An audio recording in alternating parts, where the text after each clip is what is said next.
Welcome to this week's Walcamp Chapel. My name is Mufasa. If you haven't joined us before, we typically sing a couple songs, have a brief meditation and a prayer followed by a couple more songs. You can find a link below to find the lyrics to the songs so you can sing along or to share this chapel with your family and friends. Today's Bible verse comes from Psalm 91. It says, "He who dwells in the shelter of the Most High will rest in the shadow of the Almighty."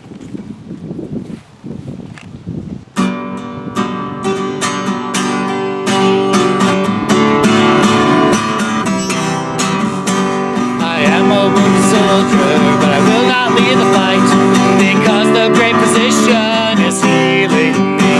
I'm standing in the battle in the armor of the light, because his mighty power is real in me.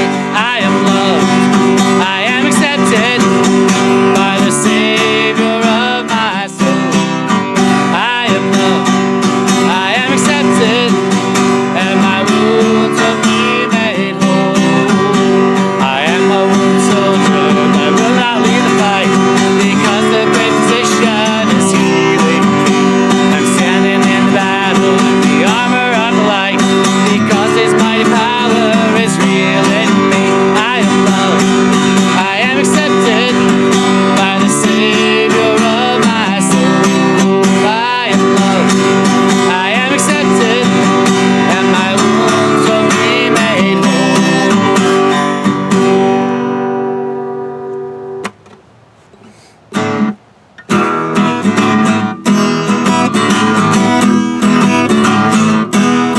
Jesus loves me, this I know, for the Bible tells me so. Letter 1, 2, leave me alone. They are weak, but he is strong.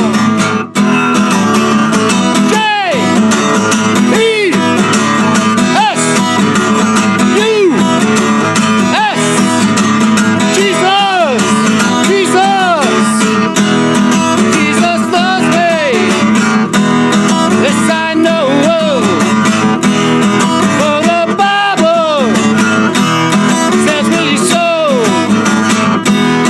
Letter 1, 2, leave me alone. They are weak, but he is strong.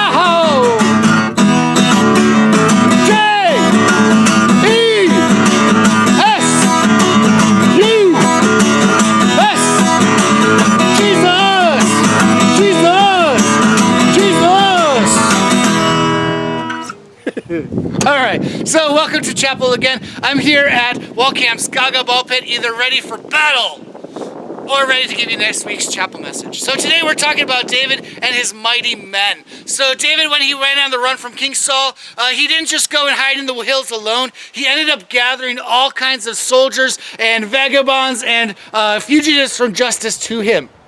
Now the first thing that I think as I'm thinking about this is, what kind of an army is this? What kind of friends is David hanging around? So I have to interpret a little bit. The Bible doesn't specifically say, but I had to think that this is more of like a Robin Hood situation where David is gathering the poor and the oppressed and people who've been wrongfully accused or who did something by mistake and were heavily penalized beyond what the law said. Because if David is said to be a righteous man, how could he hang out with thieves and with killers and with people that go against God and his law? So I'm assuming as I read this that David's band of men, band of soldiers, people who are with him, are all people who want to be like God, who want to follow him, or at least are willing enough to follow David and what David stands for. So I want to take a moment, I'm going to dig into the Bible and tell you a little bit about some of these men that David had serving with him. And don't worry, there were a few of the women as well. Now the mighty ones are mentioned several times in the Bible, but we're specifically going to be looking at 2 Samuel chapter 23. Now before we get into David's list of heroes, we have to mention two others first. The first one is Jonathan. We mentioned him earlier. Jonathan, son of the king, was a mighty warrior. He wasn't just David's friend. He wasn't just an heir to the throne. He and a friend of his went and defeated over 100 of the Philistines in battle. Jonathan was a champion of Israel, and all of the people loved him. And yet he did not rule over himself. In fact, he tried to spare David's life, even when Saul told him that David was going to be replacing him as king of Israel if they didn't do something about it. The other person we should mention is Milcah, David's wife, also this daughter of Saul, who does something similar. Saul tries to kill David, and Milcah goes and she hides David, and she goes and stalls the soldiers while David sneaks out a window and flees to get away. There are three that stand out above the others. There's Josheb, there's Eleazar, and there's Shammah. These men stand and fight single-handedly against hordes of men. They defend Israel, they protect his people. And at one point, they even are at war with the Philistines, and Bethlehem is under siege. And David's standing there saying, "Oh, I wish that I could drink water from the well at Bethlehem." So they go and they defeat the army, and they grab water and they bring it back. And David is so humbled. He says, "How can I drink this water? How can I just, drink this as if their lives mean nothing?" And he pours it out as an offering. Now we also hear the story of Abishai, who's considered the leader, not just of the entire company, but also of these three. We hear about Benaniah, who performs many deeds. He strikes down mighty warriors against God and against the people of Israel. He goes into a pit with a lion on a snowy day, and he wrestles this lion, presumably to save a village or people. I'm not entirely sure the reason behind it. The Bible doesn't say. Right? He also is said to go and fight a giant from Egypt. And following these, we get a list of names. Men like Joab, who defeated Jerusalem and conquered it for the king.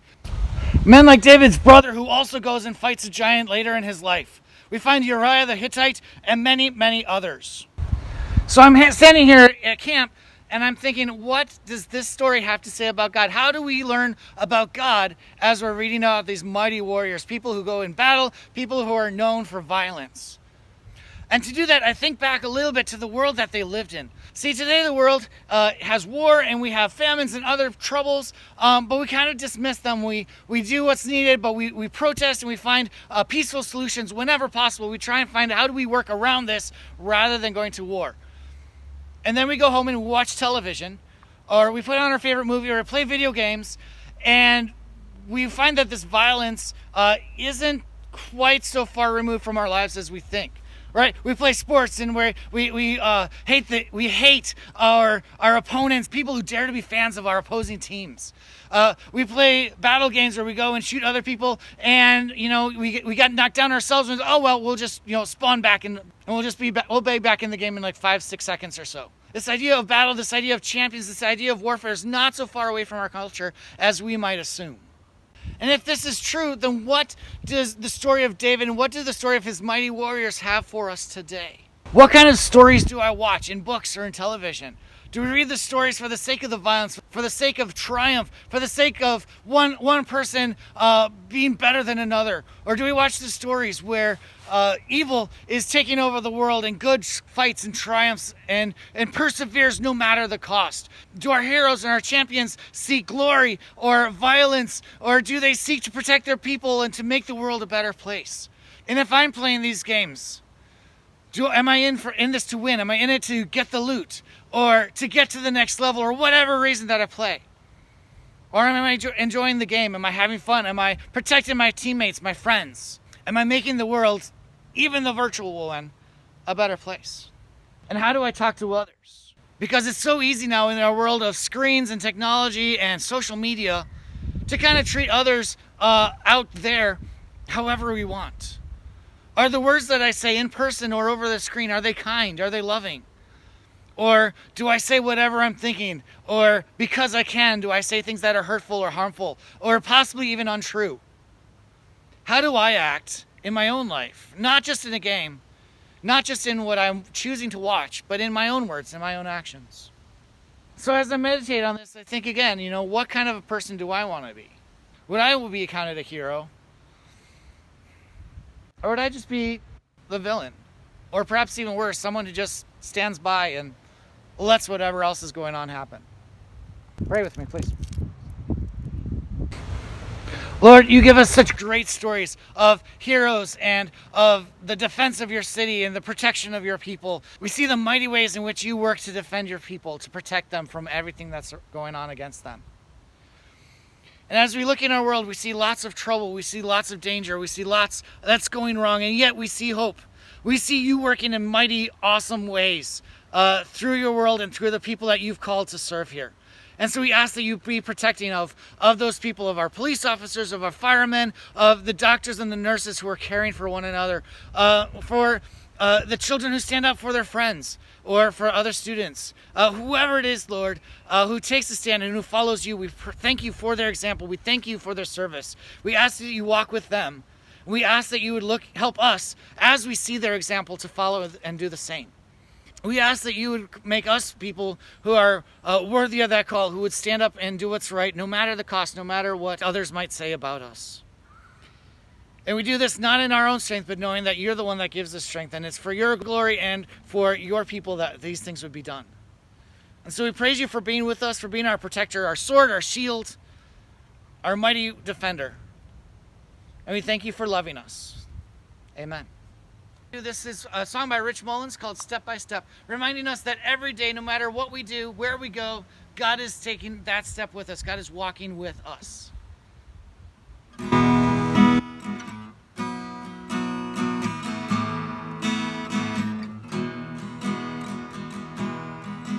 Oh God, you are my God, and I will ever praise you. Oh God, you are my God, and I will ever praise you. I will seek you in the morning, and I will learn to walk in your ways. Step by step you'll lead me, and I will follow you all of my days. Oh God, you are my God, and I will ever praise you. Oh God, you are my God, and I will ever praise you. I will seek you in the morning, and I will learn to walk in your ways. Step by step you'll lead me, and I will follow you all of my days. Oh God, you are my God, and I will ever praise you.